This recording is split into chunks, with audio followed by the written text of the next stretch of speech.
이게 아무래도 어렵습니다.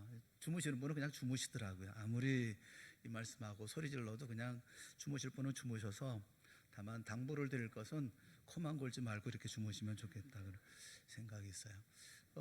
오늘 말씀을 보면서 제가 한 가지 이야기를 먼저 드리고 그리고 말씀을 드리면 좋을 것 같아요. 어디서 본 책에서 본 내용인데, 이분이 이제 여행을 자주 다니시는 그런 분입니다. 여행을 이제 유럽에 가다 보면 싱가포르에서 이게 환승을 해야 되는 그런 그 비행기 편이었다고 그래요.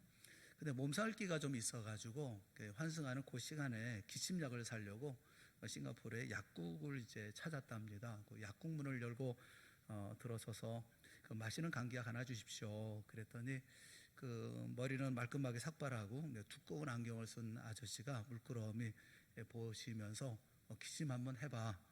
시키는 대로 2번 기침을 하니까 몇 살이야? 이렇게 기침 소리 들어보는 것하고 또 나이 물어보는 것하고 이거 보니까 프로의식이 투철한 의학적 지식이 깊은 약사님이겠구나 이런 생각이 들어가지고 33이다 그렇게 대답했더니 그분이 가만히 바라보면서 그런 얘기를 하더라는 거예요. 33이라고 참 오갈 데 없는 나이로구나. 이 일을 어쩌면 좋을꼬. 이게 무슨 소릴까? 그래서 이제 가만히 귀를 기울여 얘기를 들어보니까 배꼽에 문신을 하기엔 너무 늙었고 그렇다고 술을 끊기엔 너무 어려. 널 어쩌면 좋누. 그러면서 기침약 하나 사러 들어왔는데 들어야 하는 말치고는 너무 엉뚱해서 그냥 혼자서 웃음이 나왔답니다. 하지만 아랑곳하지 않고 태어난 달, 태어난 날 물어보고 뭔가 한참 끄적끄적거리고 그걸 또 어리 생각하더니 한숨을 쉬면서 말하더라는 거예요. 바람이 너무 심해. 지금은 바람이 분다고. 그 속에서 성냥을 100개를 구워봤자 불이 붙지 않을 거야. 지금은 내가 할 수 있는 일은 별로 없으니까 부적이나 사라. 그리고 바람이 자기를 기다려. 이렇게 얘기를 해가지고 그냥 그 약국에 갔다가 물약 한 통하고 그 자그마한 부적을 하나 샀답니다. 물론 부적의 효험은 별로 없었는데 그래도 맞는 말이겠다는 생각이 들었다는 거예요. 바람이 너무 심해. 그 말이 참 마음에 들었다는 거예요. 바람 부는데 성냥 100개를 그어봤자 불이 붙지 않을 거니까 할 수 있는 일 별로 없고 그냥 부적이나 사. 그랬으니까 부적 사가지고 이제 나온 거죠. 그런데 이분이 10년 후에 다시 이제 싱가포르를 경유할 일이 있어서 거기 갔다가 문득 그 약국 아저씨가 생각이 난 거예요.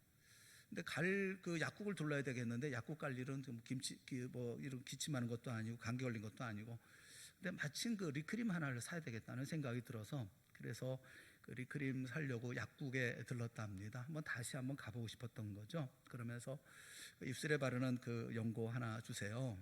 그랬더니 그 아저씨가 자신을 기억을 하지 못하고 아무 말 없이 연고를 카운터 위에 올려놓더라 합니다.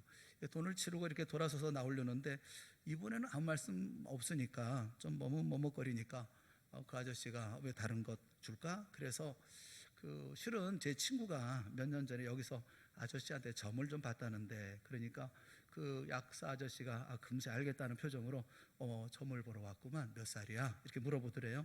43이라고 그랬더니 43이라고? 참 오갈 데 없는 나이로구나. 너무 익숙한 대사가 또 10년 만에 또 들어서, 근데 또 그 다음에 하는 얘기가 아이 낳기에는 너무 늙었고 그러다가 푹 퍼져 뜨개질하기엔 너무 어려. 이 일을 어찌하면 좋을꼬. 그리고 이번에도 또 생일을 물어보고 달을 물어보고 그러면서 한숨을 쉬면서 바람 속의 인생을 걱정하더랍니다. 그러면서 지금은 내가 할 수 있는 일이 없으니까 부적이나 사라. 그럼 바람 자기를 기다려라. 부적값이 조금 오르긴 했는데 그런데 여전히 부적은 효험이 없었더라. 이런 내용이에요. 그러면서 그분 얘기는 인생에 바람 잘 날이 없었다. 자기는 그런 얘기를 하더라고요. 우리가 인생의 삶을 산다는 거 어쩌면 이 바람 부는 인생의 연속이 아니겠습니까? 하나의 어려움이 지나가면 또 하나의 어려움이 다가오죠. 한 종류의 고난이 지나가면 또 다른 종류의 고난이 찾아옵니다. 우리가 경험하는 인생이란 항상 이렇게 일상적이고 보편적으로 찾아오는 이 자줄구레한 근심과 고통이 있어요. 바람 잘 날이 없죠. 늘 이렇게 바람 부는 인생을 살지 않습니까? 그런 가운데도 어떤 분들에게 잔인스러운 그런 충격적인 고통도 없지 않죠. 십자가를 앞둔 예수님의 경우, 예수님은 그 십자가를 전후한 예수님의 고통을 보면 이 최악의, 문자 그대로 최악의 고통을 겪으셨다 이렇게 말할 수가 있을 거예요. 주님이 겪으실 그 고통이 어떤 것인지 이미 알고 계셨고 또 그 십자가의 잔인한 고통을 향해서 가고 계셨으니까요. 오늘 본문의 34절 말씀에 보면 내 마음이 심히 고민하여 죽게 되었으니 그렇게 말씀을 하셔요. 마음이 심히 고민해서 죽게 생겼다. 육신의 고통보다는 지금 정신적인 고통을 호소하고 계시죠. 십자가에 못 박히셔야 한다고 하는 그 육체적인 고통보다도 더 심각한 그 마음의 정신적인 고통이 있었다는 거예요. 죄를 모르시는 분이 죄인 되어서 매달리셔야 한다고 하는 아주 수치스러운, 또 일시적이지만 온 인류의 죄를 짊어지시고 심판을 당하심으로 하나님으로부터 분리되어야 한다는 버림받는 그 고통, 또 사랑했던 제자들이 자신을 버리고 도망함으로 겪으셔야 했던 어떤 배신의 고통, 이런 것들이 주님의 마음을 괴롭히고 있었던 거죠. 중요한 것은 우리가 좀 생각해 보려고 하는 것은 이런 고통 가운데 있을 때, 이제 다가오는 육체적인 고통, 또 이런 정신적인 어떤 이런 아픔이 있을 때 예수님께서 이런 고통을 어떻게 직면하셨을까라는 것입니다.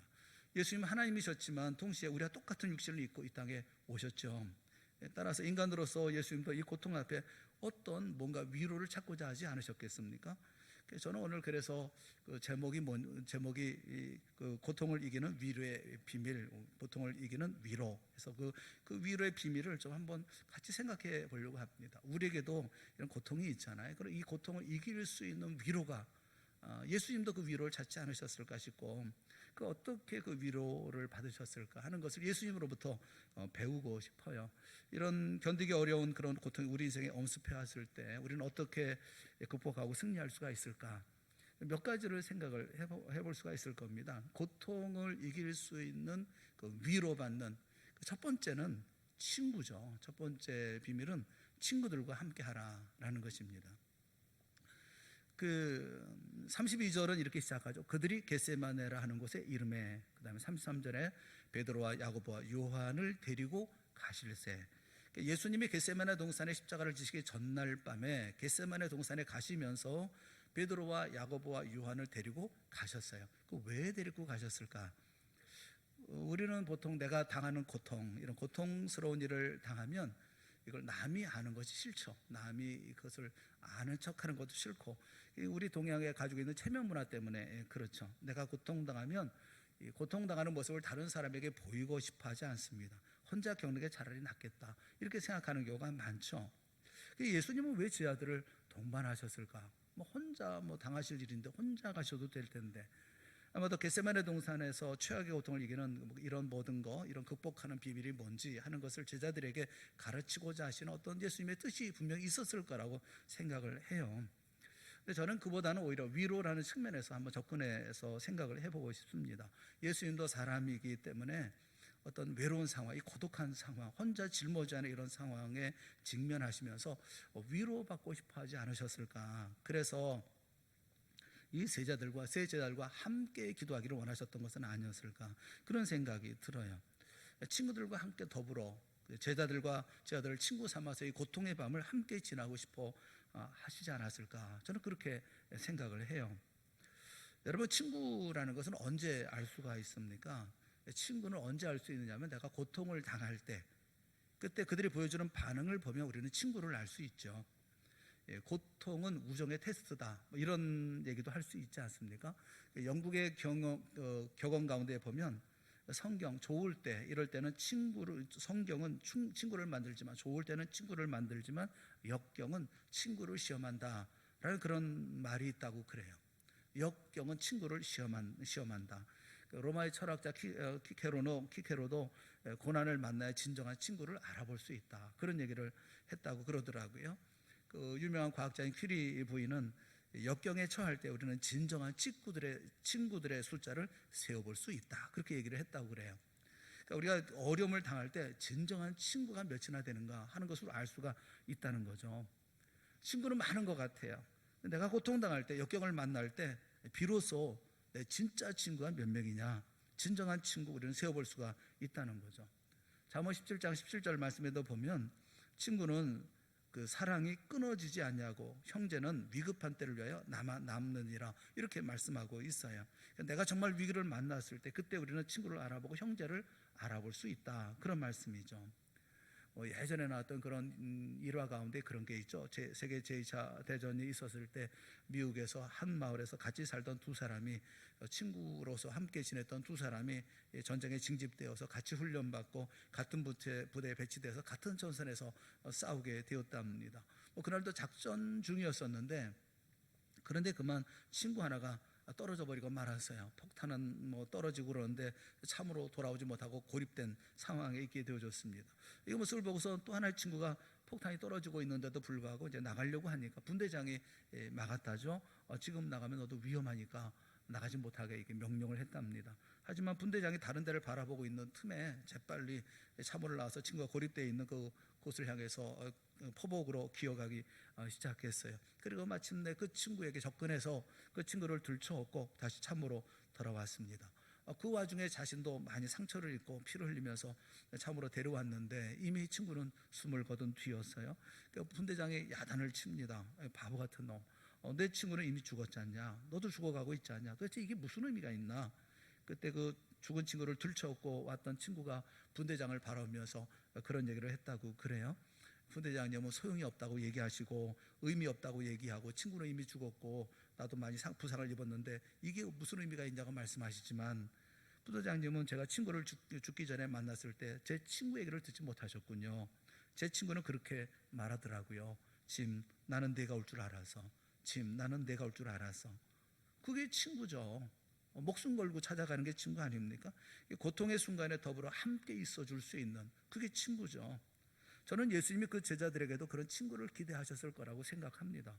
고독한 순간, 고통스러운 순간, 내림 십자가를 지셔야 하는 그 어둠이 닥쳐오는 그런 그 밤에 제자들을 친구 삼아 그 동산에 함께 있기를 원하신 것이 아니겠어요? 문제는 근데 이 제자들은 친구 역할을 제대로 감당하지 못했죠. 제자들의 반응이 뭐였습니까? 37절에 보면 돌아오사 제자들이 자는 것을 보시고, 1시간 동안 좀 깨어서 함께 기도하자, 이렇게 외로운 밤, 이렇게 고통스러운 밤에 주님께서 함께 기도하기를 원하셨는데 제자들은 와서 보니까 잠들어 있는 거죠. 어찌하여 자느냐. 제자들은 친구 역할을 못한 거예요. 그러면 이 친구들은 없는 것이냐. 이 복음서의 기사를 묵상하면서 우리를 놀라게 하는 게 뭐냐면, 제자들은 예수님의 친구가 되지 못했습니다. 하지만 친구 자격도 없었지만 그럼에도 불구하고 예수님은 여전히 저들의 친구가 되셨다는 거죠. 같은 본문을 얘기하고 있는 그 요한복음의 기사를 보면 요한복음 17장이 겟세마네 동산에서의 기도죠. 근데 그 바로 직전에 마지막 대화를 나누면서 요한복음 15장에 보면 예수님께서 그렇게 말씀하셔요. 진정한 친구는 친구를 위해서 목숨을 버리는 거다. 나는 너희들의 친구다. 이렇게 주님께서 말씀하시죠. 여러분 곁에 좋은 친구가 없어 외롭다고 느낍니까?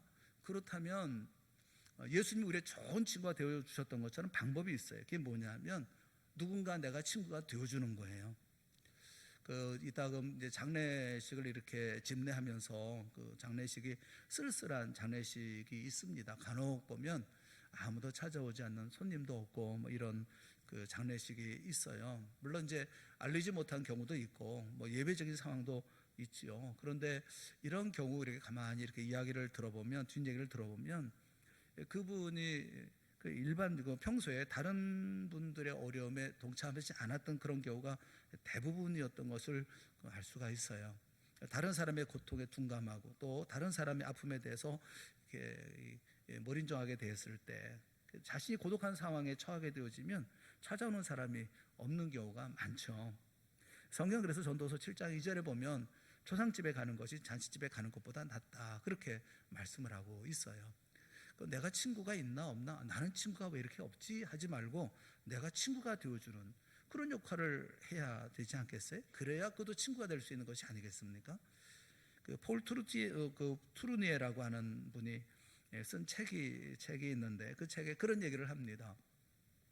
당신이 배우자와 더불어 마음이 통할 수가 있다면 당신의 아내, 당신의 남편과 더불어 마음이 통할 수 있는 이런 관계를 가질 수 있다고 한다면, 그리고 당신의 동성 가운데 마음이 통할 수 있는 몇 명의 친구, 내가 무슨 얘기를 해도 나를 비판하지 않고 내 얘기를 들어줄 수 있는 몇 명의 친구만 있다면 당신의 인생이 아무리 폭풍우가 요란해도 당신은 그 폭풍우를 뚫고 나아갈 수가 있을 것입니다. 그렇게 얘기를 했어요. 아무리 우리가 폭풍우라든가 먹구름을 경험한다 할지라도 내가 사랑하는 남편, 내가 사랑하는 아내와 마음을 통해서 함께 이야기를 나눌 수 있다면, 또 내 친구들 가운데 몇 사람 내가 무슨 얘기를 해도 내 마음속의 얘기를 받아주고 들어주고 함께 할 수 있는 친구 몇 사람만 있다면 우리 인생의 폭풍우가 아무리 친다 하더라도 우리는 뚫고 나갈 수가 있다는 거죠. 예수님도 이런 위로를 찾으셨던 것이 아닐까 하는 생각이 들어요. 하지만 제자들은 실격이었죠. 그럼에도 불구하고 주님은 그들의 친구가 되기를 기뻐하셨습니다. 사랑하는 여러분, 인생은 홀로 가기에는 너무 고독한 게 인생이에요. 여러분 주변에 좋은 친구를 늘 가질 수 있기를 주님의 이름으로 축원합니다. 그런 친구가 없다면 여러분이 좋은 친구가 되어주세요. 내가 먼저 좋은 친구가 되어주세요. 이 좋은 친구를 찾을 수 있는 가장 적합한 곳은 교회라고 생각을 해요. 교회 안에 모든 사람이 다 내 친구가 될 수는 없지만, 하지만 교회 안에도 몇 사람 정말 마음이 통하고 또 함께 기도할 수 있고 함께 고통을 나눌 수 있는 친구 몇 사람만 사귄다 하더라도 여러분의 교회 생활은 후회하지 않을 것입니다. 여러분 주변에 이런 친구가 되어주기를 위해서 기도하시고, 또 이런 친구가 있기를 위해서 여러분 기도하세요. 그 옆에 있는 분들하고 같이 이야기를 나누면서 내가 좋은 친구가 되어줄게요, 이렇게 한번 인사를 하면 어떨까 싶은 생각이 있어요.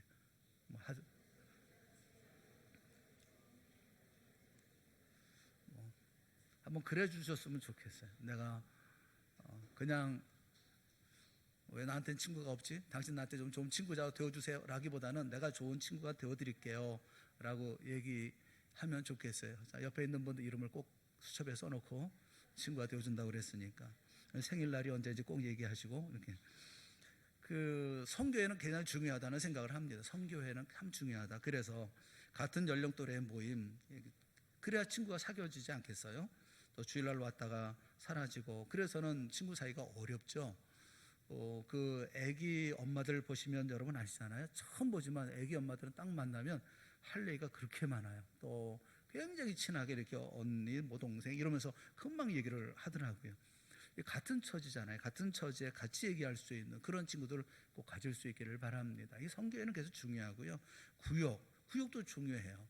모여서 예배하고 기도하고 먹을 것도 나눠 먹고 이런 모임에 적극적으로 여러분 참여하세요. 저는 그런 의미에서 성교회 임원들과 그리고 구역장들을 심하게 응원합니다.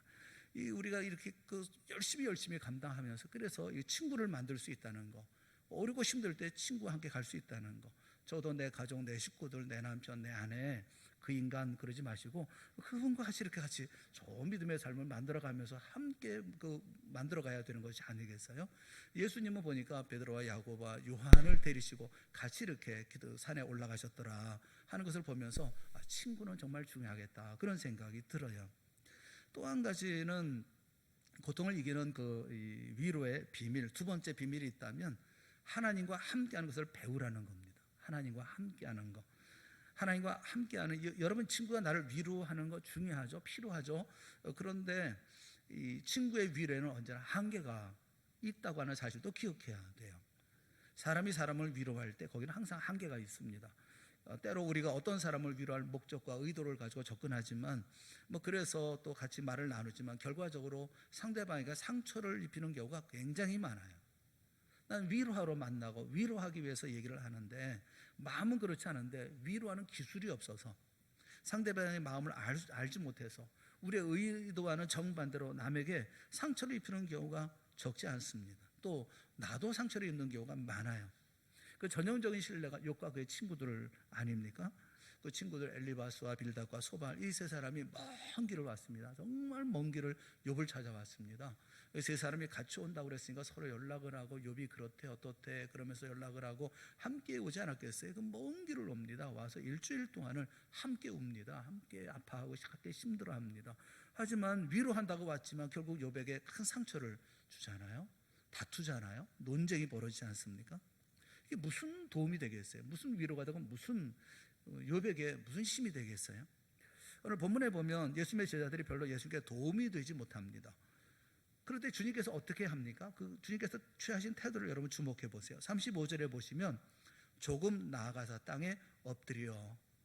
그러니까 그 제자들 보니까 자고 있거든요. 그걸 보시고 조금 나아가서 땅에 엎드려. 근데 같은 기사를 누가복음에 읽어보면 누가복음 22장 41절에 보면 그들을 떠나 이렇게 말씀하죠. 그들을 떠나, 제자들을 떠나. 제자들이 함께 기도하지 못하고 마음을 함께 알아주지 못하고, 여러분 이 친구라는 말이 뭡니까? 한문으로 친구라는 말을 나타내는 것 가운데 지기라는 말이 있죠. 지기라는 말이 뭡니까? 나를 아는 거죠. 친구는 나를 아는 거예요. 나를 알아주는, 나를 알아주고 내 고통을 알아주고 내 마음을 알아주는, 그게 지기죠. 그게 친구죠. 그런데 예수님의 제자들은 잠들어 있어요. 이 심각한 상황에 잠이 옵니다. 친구가 될 수가 없었죠.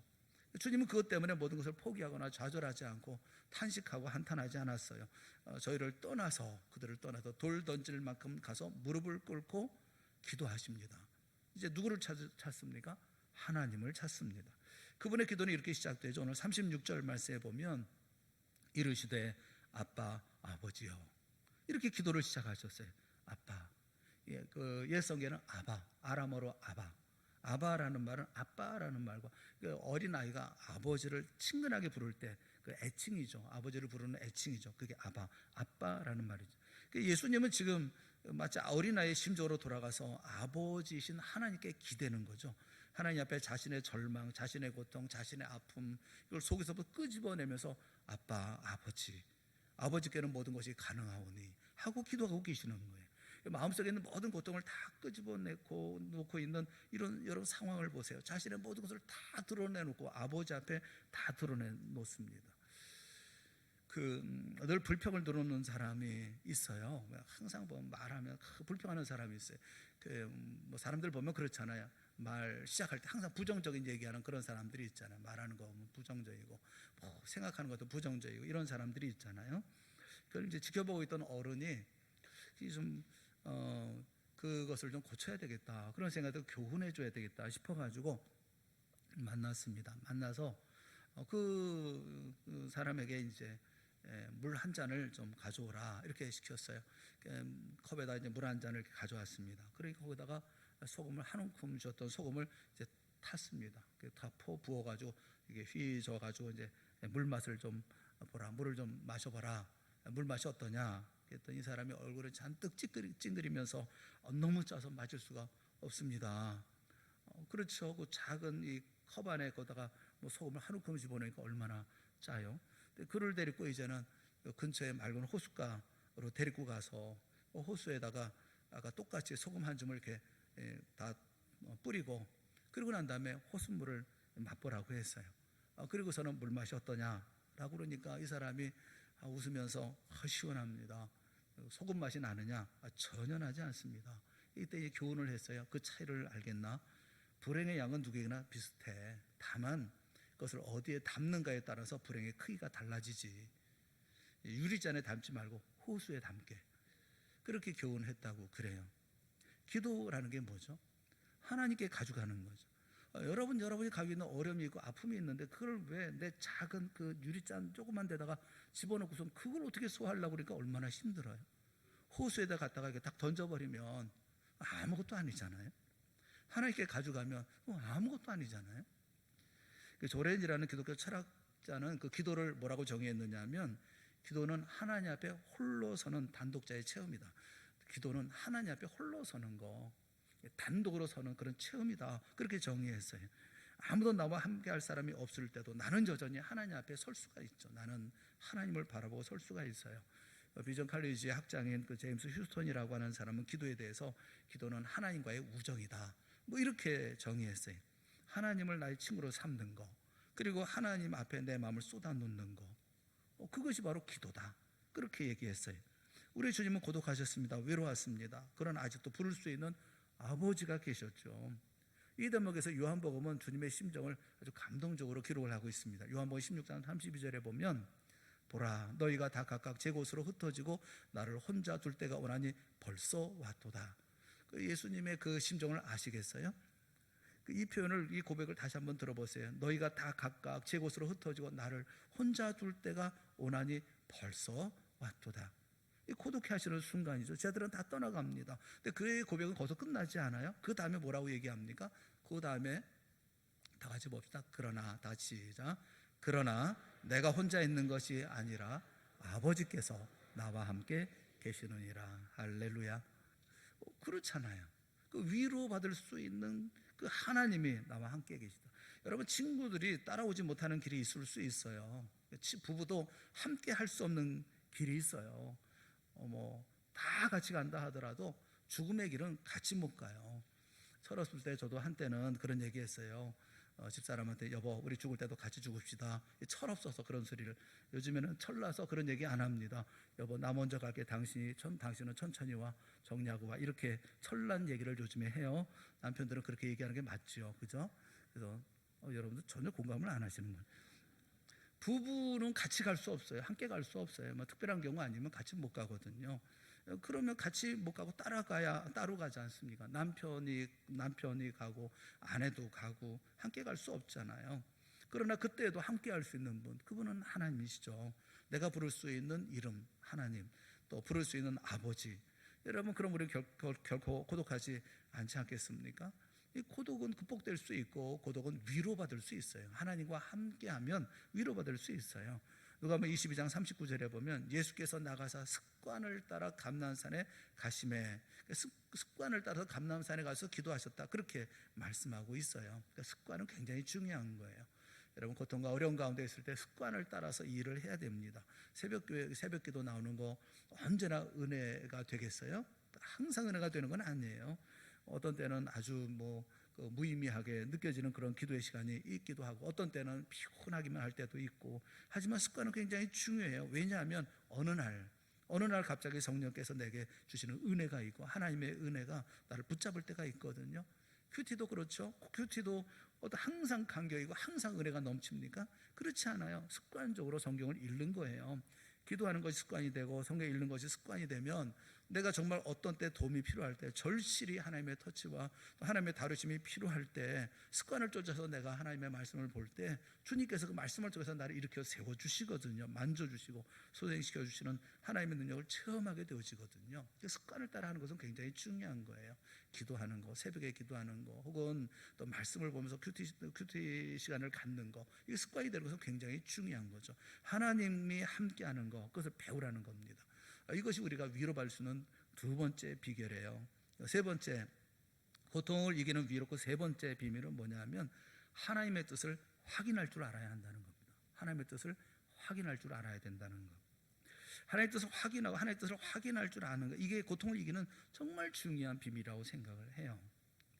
어떤 책에 보니까 그런 얘기가 있더라고요. 간단한 얘기인데, 어떤 사람이 그 군대에 가가지고 사격술에 아주 대단한 이제 실력을 발휘해가지고, 그래서 총을 쏘면 거의 이제 백발백중 맞추는 상도 받고 훈장도 타고 그러는 이 군인이었는데, 군인이 이제 휴가를 받아가지고 보상 휴가를 받아가지고 그래서 어느 마을을 이제 지나가서 잠깐 이제 묵게 되어졌는데, 가서 보니까 시골 마을 같은데 그런 데에 있었던 모양이죠. 근데 보니까 거기는 총을 쐈는데 총자국이 있는데 거기에 백발백중이더라는 거예요. 명중 이렇게. 아니 나보다 훨씬 잘 쏘는 거예요. 이 사람 아니야. 그냥 총성 백발백중이구나. 그래서 깜짝 놀래가지고, 아니 이런 능력 있는 사람이 여기 이 동네에 살고 있구나. 그래가지고 수소문해 보니까 웬 아이가 그렇게 총을 잘 쏘더라는 거예요. 누가 쐈냐 했더니 자기가 쐈다고 얘기를 하더라는 거예요. 아니 어떻게 그렇게 나는 그렇게 훈련하고 해도 그렇게는 못 쏘는데 어떻게 훈련을 이렇게 할 수가 있냐. 그랬더니 그 아이가 그런 얘기하는 거예요. 어렵지 않아요. 총 쏘고 그 다음에 이렇게 관역을 그리면 돼요. 백발백중, 자기가 총 쏘고 맞은 자리에다가 거기를 중앙으로 해서 동그라미 해놓으니까 다 맞은 백발백중인 거죠. 여러분, 그 간단한 얘기 같잖아요. 우스운 얘기 같잖아요. 우리가 하나님의 뜻을 안다면 백발백중의 삶을 사는 거 아니겠어요? 우리는 내가 관역을 만들어 놓고 난데 내가 쏘거든요. 그러면 안 맞는단 말이에요. 그게 10점이 되는 경우가 드물단 말이에요. 9점, 8점, 그러다가 어떤 때는 또 빗나가기도 하고. 그러면 이게 왜 이럴까 그러는데, 여러분, 하나님의 뜻을 알면, 하나님께서 우리를 인도하시는 그 길을 보면 항상 백발백중인 줄 믿으시기를 축원합니다. 하나님의 뜻을 아는 것은 그래서 중요한 거예요. 하나님의 뜻을 알면 이게 얼마나 놀라운 일인지 하는 것을 우리가 알게 되는 것 아니겠어요?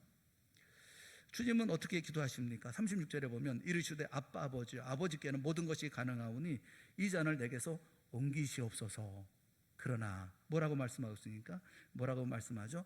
나의 원대로 마시옵고 아버지의 원대로 하옵소서. 다 같이 해보세요. 나의 원대로 마시옵고 아버지의 원대로 하옵소서. 다른 복음서에는 같은 내용인데 번역을 그렇게 했죠. 아버지의 뜻대로 하옵소서, 이렇게 번역을 했어요. 아버지의 뜻대로, 내 뜻대로 마시옵고 아버지의 뜻대로. 여러분, 주님이 기도하십니다. 십자가, 이것은 정말 하나님의 뜻일까? 이게 내가 이 수치를 당하고 모욕을 당하고 내일 아침이면 저 잔인한 그 십자가에 매달려야 하는 거, 이게 아버지의 뜻일까? 그리고 마침내 결단하고 인정하죠. 복종하십니다. 하나님의 뜻을 확신합니다. 아버지는 이 일 때문에 나를 보내셨고 나는 십자가에 달려야 해. 내가 흘리는 피로 세상 모든 사람들의 죄가 속죄되고 사람들이 구속함을 받고 속량을 받고 새로운 피조물, 새로운 사람이 되어서 하나님 아버지로 부르고 하나님 안에서 새로운 피조물 그리고 새 생명의 삶을 살게 되어질 거야. 나는 이 십자가를 받아들여야 돼. 아마도 주님은 자신에게 그렇게 여러 번 다짐하지 않았겠어요? 우리 주님은 기도를 3번 하셨다, 이렇게 말씀해요. 3차례에 걸쳐서. 본문의 상황을 읽어보시면 한 차례 기도가 끝난 다음에 제자들을 와서 보십니다. 제자들은 자요. 처음에 뭐라고 말씀하십니까? 시몬아, 자느냐? 네가 1시간도 깨어있을 수 없더냐? 시험에 들지 않게 깨어있어 기도하라. 두 번째 다시 와서 동일한 말씀으로 기도하십니다. 아버지, 정말 이게 아버지의 뜻이라면 하겠습니다. 또 확인하시고 그 다음에 다시 기도하시다가 와서 보니까 제자들이 또 자요. 아직도 잡니다. 아마 이번에는 주님의 목소리가 조금 톤이 높지 않았을까? 어짜요 자느냐? 뭐 이렇게 좀 말씀하셨을 가능성이 있어요. 그리고 3번째 나가서 기도하십니다. 3번 기도하고 와서는 주님은 전혀 다른 말씀하죠. 그 장면이 아주 흥미로워요. 오늘 본문의 41절입니다. 41절 말씀을 주목해서 같이 보세요. 41절 다 같이 시작. 3번째 오사 그들에게 이르시되 이제는 자고 쉬라. 그만 되었다. 때가 왔도다. 보라, 인자가 죄인의 손에 팔리느니라. 3번째는 달라지죠. 3번째 와서는 아직도 잡니다.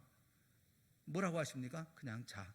저는 이때쯤 되면 주님의 마음속에 확고한 결단이 서 있었다, 그렇게 생각을 해요. 십자가를 하나님의 뜻으로 완전히 결정하시고 결단하신 거죠. 나는 그 길로 가야 해.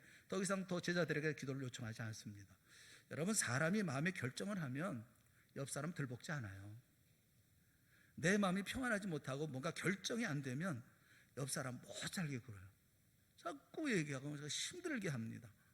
주님은 이때쯤에 십자가를 하나님의 뜻으로, 경고한 하나님의 뜻으로 완전히 받아들입니다. 그리고 괜찮아, 됐어, 나는 준비됐어, I'm ready, 나는 준비됐어. 그리고 말씀하는 거죠. 일어나자, 일어나라, 가자.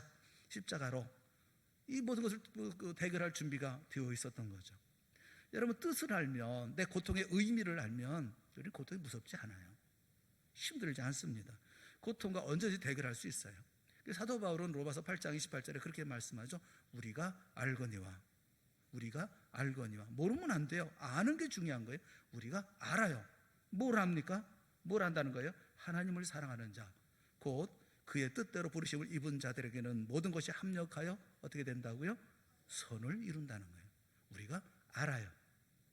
합력하여 선을 이룬다. 이것만 알면 내가 겪는 불가사의한 고통도, 억울해 보이는 이 아픔도 결국은 하나님의 선한 뜻을 이룰 거예요.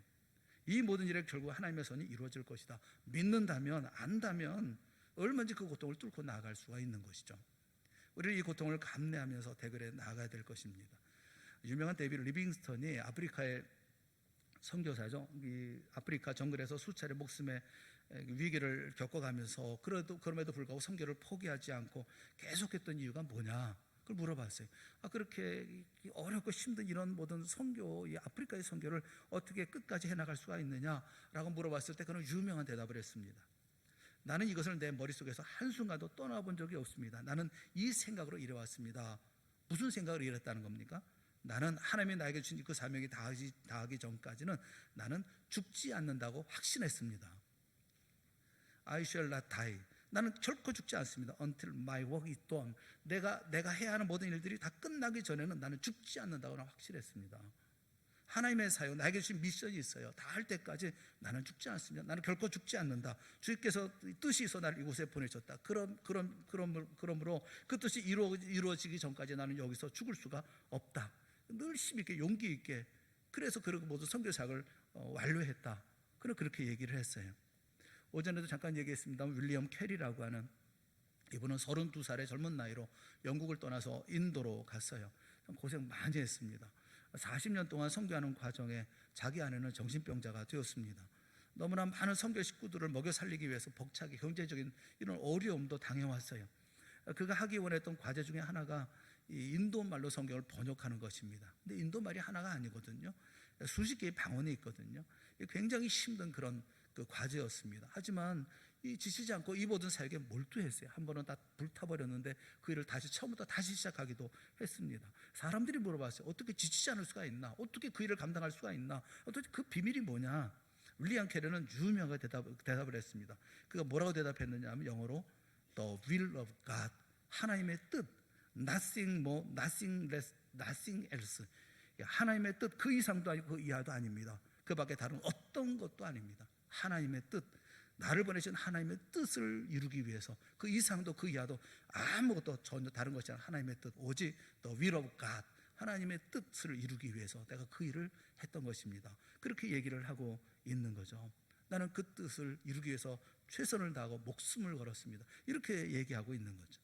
하나님의 뜻을 알 수 있다면, 여러분 이 땅에 내가 태어난 하나님의 뜻, 내가 하고 있는 이 일에 하나님의 뜻, 하나님의 계획, 나를 이 일을 맡기신 이 일의 의미 내가 안다면 우리 멈출 수 없는 거죠. 끝까지 감당해 나갈 수가 있는 것이죠.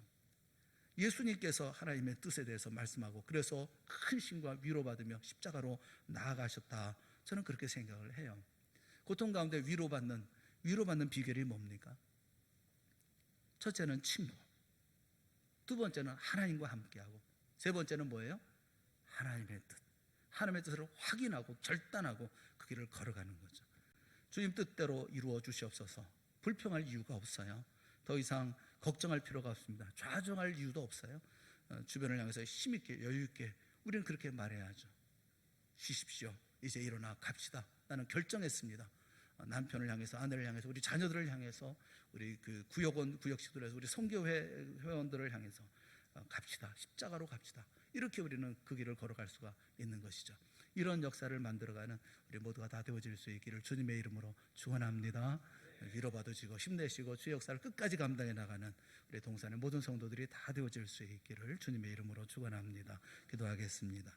사랑하는 하나님 아버지, 우리에게 주님께서 겪으셨던 그 모든 길을 걸어간다 할지라도 다시금 우리에게 주시는 위로가 있게 하여 주시옵소서. 나와 함께 있는 사람들을 보며 힘내게 하여 주시옵시고, 나와 함께 계시는 하나님의 놀라운 역사와 그 은혜와 그 사랑을 기억하는 우리가 되게 하시고, 나를 향하신 하나님의 뜻을 기억하며 이 모든 일을 감당해 나가는 저희 모두가 되게 하여 주셔서 지치지 않고 포기하지 아니하고 마지막까지 힘주어 주의 역사 이루어 나가는 믿음의 용사들이 다 되어질 수 있도록 이 시간 큰 은총 베풀어 주시옵소서. 예수님의 이름으로 기도드리옵나이다. 아멘.